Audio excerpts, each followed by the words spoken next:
मित्रांनो, आजच्या व्हिडिओमध्ये आपण जाणून घेणार आहोत अशा एका व्यक्तीविषयी ज्यांनी भारतातील रियालिटी शोचा ग्लॅमर सगळ्यांच्या आधी अनुभवला। ती व्यक्ती म्हणजे भारतात रियालिटी शोची सुरुवात करणारा कार्यक्रम इंडियन आयडलचा पहिला विजेता अभिजीत सावंत होय। एक उच्च शिक्षित व्यक्ती, एक सर्वगुण संपन्न नवरा, आज्ञाधारक मुलगा आणि एक उमदा मनाचा व्यक्ती अभिजीत सावंत यांच्याविषयी आज आपण संपूर्ण माहिती जाणून घेणार आहोत। भारतातील सर्वात मोठ्या शोचा विजेता ते ग्लॅमर पासून पूर्णपणे गायब झालेला अशा अनेक चढ उतार बघणाऱ्या अभिजीत सावंतची संपूर्ण बायोग्राफी आपण बघणार आहोत। नमस्कार मित्रांनो, माझं नाव आहे गणेश, तुम्ही बघता इन्फॉर्मेटिव्ह गणाजी। मराठी भाषेतील वेगवेगळ्या विषयांची माहिती जाणून घेण्यासाठी वरती आय बटनवर मी काय व्हिडिओ दिलेले आहे ते नक्की बघा आणि आपला आजचा व्हिडिओ आवडला असल्यास व्हिडिओला लाईक आणि चॅनलला सबस्क्राइब देखील करा। अभिजीत सावंत यांचा जन्म 7 ऑक्टोबर 1982 रोजी मुंबई येथे झाला। अभिजीत सावंत यांचे बालपण माहीम येथील एका चाळीत गेले। त्यांनी आपले शालेय शिक्षण दादर येथील राजा शिवाजी विद्यालय येथून पूर्ण केले आहे, तर त्यांनी आपलं कॉलेजचं शिक्षण Chetana college of commerce and economics येथून पूर्ण केलेले आहे। अभिजीत सावंत यांच्या वडिलांचे नाव श्रीधर पांडुरंग सावंत असे असून ते बीएमसी कर्मचारी म्हणून काम करत होते। तसेच त्यांच्या आईचे नाव मनीषा सावंत असे आहे। अभिजीत सावंत यांना एक छोटी बहीण देखील आहे। त्यांच्या बहिणीचे नाव सोनाली सावंत असे आहे। सोनाली एक उत्कृष्ट लेखिका आहेत, त्या ब्लॉगिंग देखील करतात। अभिजीत सावंत यांच्या घरात त्यांचे काका कलाकार होते, ते एका गायनाच्या ग्रुप सोबत गायन करायचे। आपल्या काकांना बघून अभिजीत यांना देखील गावेसे वाटायचे, परंतु अभिजीत यांच्या आई वडिलांनी त्यांना संपूर्ण ताकीद दिलेली होती की तू तुझं शिक्षण पूर्ण कर आणि त्यानंतरच तुला वाटेल ते कर।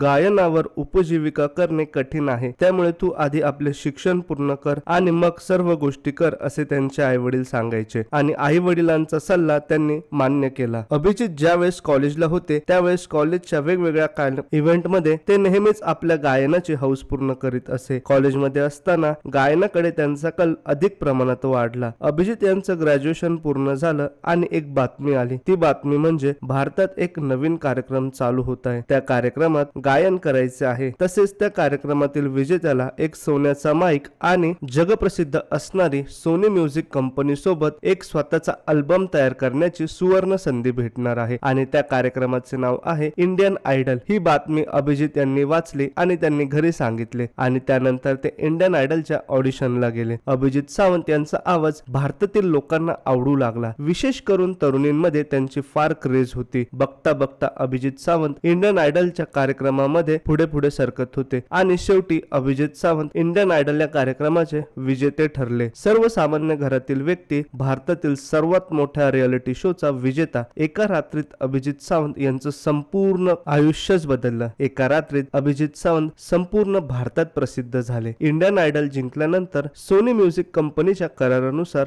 अभिजीत सावंत यांचा पहिला अल्बम आला। या अल्बमचं नाव होतं आपका अपना अभिजीत सावंत आणि त्यांच्या पहिल्या अल्बम मध्ये लफ्जों में कहना सकूं आणि मोहब्बत लुटाऊंगा ही दोन गाणी तुफान गाजली। त्या काळी संपूर्ण तरुणाईच्या ओठात ही गाणी बसली होती। जिकडे तिकडे सगळीकडे फक्त अभिजीत सावंत यांच्या दोन गाण्यांची चर्चा होत होती। त्यानंतर त्यांना पहिल्यांदाच चित्रपटात गाण्याची संधी भेटली आणि तो चित्रपट होता आशिक बनाया आपने। या चित्रपटात त्यांनी मर जावा मिट जावा हे गाणं गायलं। त्यानंतर 2007 साली अभिजीत सावंत यांनी आपला दुसरा अल्बम रिलीज केला। त्या अल्बमचं नाव होतं जुनून, परंतु त्या अल्बमला पाहिजे तसा रिस्पॉन्स लोकांकडून भेटला नाही। त्यानंतर अभिजीत सावंत यांनी आशिया खंडातील सगळ्या देशांसाठी असणारा एशियन आयडल या कार्यक्रमात भाग घेतला आणि या कार्यक्रमात देखील अभिजीत सावंत टॉप 3 मध्ये आले आणि सेकंड रनर अप ठरले होते। तसेच त्यांनी स्टार प्लस वर जो जीता वही सुपरस्टार या रियालिटी शो मध्ये देखील भाग घेतला होता आणि यात ते द्वितीय विजेता ठरले होते। या कार्यक्रमाचे विजेता त्यांचेच कॉम्पिटिटर असणारे राहुल वैद्य ठरले होते। त्यानंतर अभिजीत सावंत आपल्याला आणखीन एका रियालिटी शो मध्ये दिसले, तो शो होता नच बलिये। 2008 साली आलेल्या नच बलिये या कार्यक्रमात त्यांनी आपली पत्नी शिल्पा यांच्यासोबत भाग घेतला होता। फार कमी लोकांना माहिती आहे की अभिजीत सावंत यांनी चित्रपटामध्ये देखील काम केलेले आहे। 2009 साली आलेल्या लॉटरी या चित्रपटात त्यांनी मुख्य अभिनेता म्हणून काम केले होते, परंतु तो चित्रपट खूप मोठा फ्लॉप ठरला होता। तसेच 2010 साली आलेल्या 30 मार खा या चित्रपटात शेवटी एक गेस्ट अपीयरन्स त्यांनी केला होता। 2005 साली आलेल्या सोनी टीव्ही वरील कैसा ये प्यार है आणि सीआयडी या मालिकेमध्ये देखील अभिजीत सावंत यांनी काम केले होते। इंडियन आयडलच्या 5व्या पर्वात अभिजित सावंत आपल्याला सूत्रसंचालन करताना दिसले होते. 2011 सालच्या कॉमेडी सर्कस मध्ये अभिजित सावंत यांनी सहभाग घेतला होता. अभिजित सावंत यांनी अनेक हिंदी मराठी गाणी गायलेली आहेत. मराठीमधील सुप्रसिद्ध गीत सरस सुखाची श्रावणी हे खूप गाजलेलं होतं आणि ते गीत देखील आपल्या अभिजित सावंत यांनीच गायलेलं होतं. 2010 साली झालेल्या एक ऍक्सिडेंटच्या कॉन्ट्रोवर्सीमुळे अभिजित सावंत प्रचंड चर्चेत आले होते. या ऍक्सिडेंटमुळेच त्यांच्या करिअरला डाऊनफॉल सुरू झाला असे भरपूर जण सांगतात. परंतु या ऍक्सिडेंट सोबत अभिजित सावंत यांचा कुठलाही संबंध नव्हता. कॉलेजच्या जीवनापासूनच शिल्पा एडवणकर नावाची त्यांची एक चांगली मैत्रीण होती. शिल्पा ही अभिजितचा अभ्यास घेत असे, ते सोबत अभ्यास करत असे. शिल्पा आणि अभिजित हे माहीमच्या एकाच चाळीमध्ये राहत होते. त्या दोघांचे प्रेम प्रकरण तब्बल 7 वर्ष जुनं चाललं होतं आणि अभिजित सावंतने शेवटी आपली लग्नगाठ ही शिल्पा यांच्या सोबतच बांधली. इंडियन आयडल जिंकल्यानंतर 2 वर्षांनी त्यांनी लग्न केले. 4 डिसेंबर 2007 रोजी शिल्पा यांच्याशी अभिजित सावंत यांनी लग्न केले.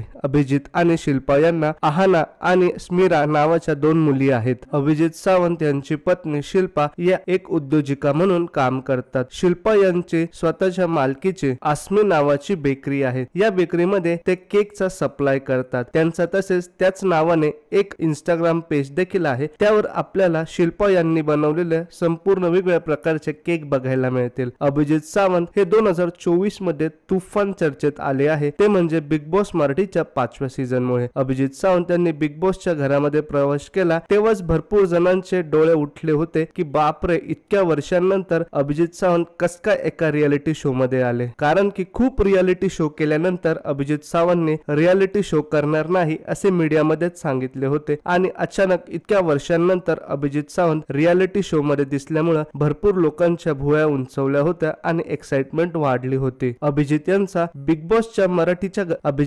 यांचा बिग बॉस मराठीच्या घरातील प्रवास प्रेक्षकांना प्रचंड आवडत आहे. ते बिग बॉसच्या घरात टॉप 5 सदस्यांमध्ये पोहोचले देखील आहे. अभिजित सावंत हेच बिग बॉस मराठीच्या 5व्या पर्वाचे विजेते होणार अशी संपूर्ण महाराष्ट्रात चर्चा आहे. अभिजित सावंत यांना आपल्या फेसबुक पेजवर 7,20,000पेक्षा जास्त फॉलोअर्स आहे, तर त्यांना त्यांच्या इंस्टाग्राम अकाउंटवर 4,70,000पेक्षा जास्त फॉलोअर्स आहे. अभिजित सावंत यांना बिग बॉस मराठीमुळे त्यांच्या करिअरला एक चांगली दिशा मिळाली आहे असे नक्कीच म्हणता येईल. अभिजित सावंत यांना येणाऱ्या त्यांच्या पुढील वाटचालीसाठी आपल्या इन्फॉर्मेटिव्ह गनाजी या युट्यूब चॅनल कडून खूप खूप शुभेच्छा आणि खूप सदिच्छा.